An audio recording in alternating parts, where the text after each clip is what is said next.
পহেলা বৈশাখ উপলক্ষে প্রচলিত মঙ্গল শোভাযাত্রা থেকে নিয়ে যত প্রকার সংস্কৃতি আছে, এসব সংস্কৃতিগুলো মূলত একটি বিশেষ ধর্মের মানুষের ধর্মীয় কৃষ্টি, কালচার এবং সংস্কৃতি অথবা তার সাথে সাদৃশ্যপূর্ণ বিষয়।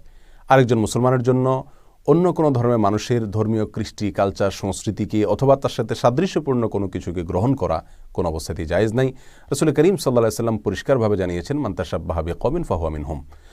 আর এটাকে একজন বিবেকবান মানুষ বাঙালি সংস্কৃতি হিসাবে প্রতিষ্ঠা করার অপচেষ্টাও করা অনুচিত। কারণ ২-৩ যুগ আগেও এ সকল মঙ্গল শোভাযাত্রা অথবা সংশ্লিষ্ট পহেলা বৈশাখের প্রচলিত সংস্কৃতিগুলোর কোনোটির অস্তিত্ব এদেশে ছিল না। অতএব এটাকে বাঙালির ঐতিহ্যবাহী সংস্কৃতি অথবা সার্বজনীন সংস্কৃতি হিসাবে প্রতিষ্ঠা করার অপচেষ্টা, এটা কোনোভাবেই গ্রহণযোগ্য নয়, এটি ভুল। এবার আসা যাক মূল প্রশ্নের উত্তরে। সাহাবায়ে কেরাম তথা সালাফের যুগে আমরা দেখতে পাই ভিন্ন ধর্মের মানুষেরা তাদের ধর্মীয় উৎসব উপলক্ষে মুসলমানদের কাছে যে উপঢৌকন পাঠাতেন সেটাকে মুসলমানরা গ্রহণ করতেন, সাহাবায়ে কেরাম গ্রহণ করতেন।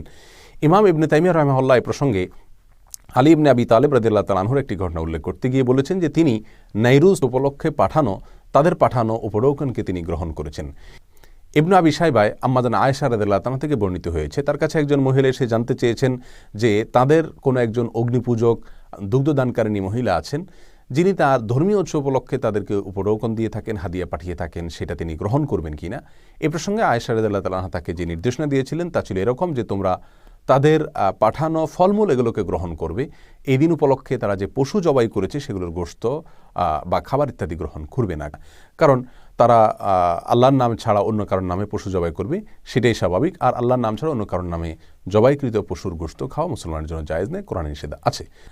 এছাড়া আবি বারজা রাদিয়াল্লাহু তাআলা আনহু নামে একজন সাহাবী ছিলেন, যার প্রতিবেশীদের অনেকেই অগ্নিপূজক এবং ভিন্ন ধর্মের অনুসারী ছিলেন। তাদের ধর্মীয় উৎসব উপলক্ষে তারা উপঢৌকন পাঠাতেন তার বাসায়। তিনি তার পরিবারকে নির্দেশ দিয়ে রেখেছিলেন যে তোমরা তাদের পাঠানো ফলমূল এগুলোকে খাবে, গ্রহণ করবে, এছাড়া অন্য কোনো কিছু গ্রহণ করবে না। এই সকল ঘটনাগুলোকে সামনে রাখলে যে বিষয়টি আমাদের কাছে পরিষ্কার হয় তা হলো, উপলক্ষ যদি নিষিদ্ধ হয় এবং খারাপ কোনো উপলক্ষও হয়, তথাপি যদি সেই উপলক্ষকে কেন্দ্র করে কোনো উপঢৌকন দেওয়া হয়, সেই উপঢৌকনটার ভেতরে যদি মন্দ কোনো বিষয় দিক না থাকে, হারাম কোনো বিষয় না থাকে, সরাসরি উপঢৌকনটা যদি ব্যবহার করা হারাম না থাকে, তাহলে সেটা গ্রহণ করাতে ইসলামী শরিয়াতে বাধা বা নিষেধ নাই। পহেলা বৈশাখ উপলক্ষে যে ভাতা দেওয়া হয় তাকে, যেহেতু সেটা নগদ অর্থ, অতএব এই নগদ অর্থ এর ভিতরে সরাসরি কোনো প্রকার নিষিদ্ধ বা হারাম কোনো কিছু নাই, বিধায় এটাকে গ্রহণ করা যেতে পারে। এটাকে গ্রহণ করার পরে কোন খাতে ব্যয় করা হচ্ছে সেটা হলো সবচেয়ে বড় ব্যাপার। আর এটা গ্রহণ করার মাধ্যমে পহেলা বৈশাখ কেন্দ্রিক যে সকল অপসংস্কৃতি এবং ইসলাম বিরোধী কৃষ্টি, কালচার এবং সংস্কৃতি প্রচলিত আছে সেগুলোর কোনো প্রকার সহায়তা হয় কিনা সেটা হলো বড় বিষয় এবং দেখা